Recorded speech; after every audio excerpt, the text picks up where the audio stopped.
Family नमस्ते प्रणाम। हम किरण शर्मा हम मंजू शर्मा अपना यूट्यूब चैनल में सबके स्वागत कर छी। नमस्ते प्रणाम। और हम दोनों देवरानी जेठानी जा रहा छी चुटकुला नाच गीत गाबा। अहाँ सबके जे नीक लागत तऽ कमेंट करके जरूर बताएब गीत केहन लागल। बहुत प्यारा गीत छै और अहाँ सब प्यारा आशीर्वाद देबै, आगा बढ़ेबै हमरा सबके। नीक लागत तऽ कमेंट बॉक्स में जरूर लिखब गीत केहन लागल। कैसे करब भौजी ससुरा में गुजारा, सैया बारा मिल गईल। कैसे करब भौजी ससुरा में गुजारा, सैया बारा मिल गईल।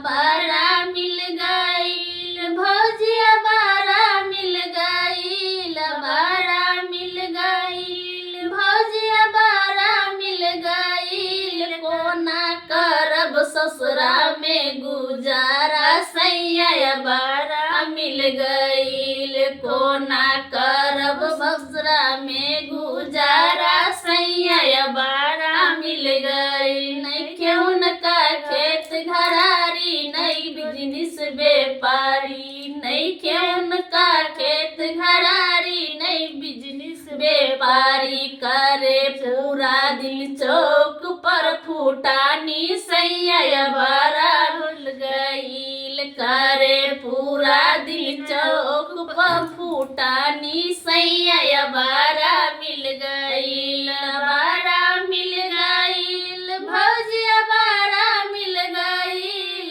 बारा मिल गईल भौजी, बारा मिल गईल। कोना करब ससुरा में गुजारा, सैया बारा मिल गईल। कोना करब ससुरा में गुजारा, सैया बारा मिल गईल। बारा मिल गईल भौजी, बारा मिल गईल। बारा मिल गईल भौजी, बारा मिल गईल। कोना करब ससुरा में गुजारा, सैया बारा गईल। कोना करब ससुरा में गुजारा, सैया बारा मिल गईल। चूर भइल सब सोचल सपना रहे जितना लंबा। चूर भइल सब सोचल सपना रहे जितना लंबा। करब कोना